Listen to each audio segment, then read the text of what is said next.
శ్రీమాత్రే నమః. ఈరోజు వీడియో 7 సంఖ్య మంచిదా కాదా ఈ వీడియోలో చూద్దామండి. మనము వీడియోలకు వెళ్ళిపోదాం.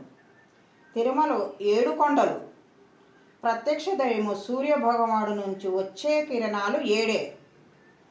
మన క్రింద 7 లోకాలు, మన పైన 7 లోకాలు ఉన్నాయి.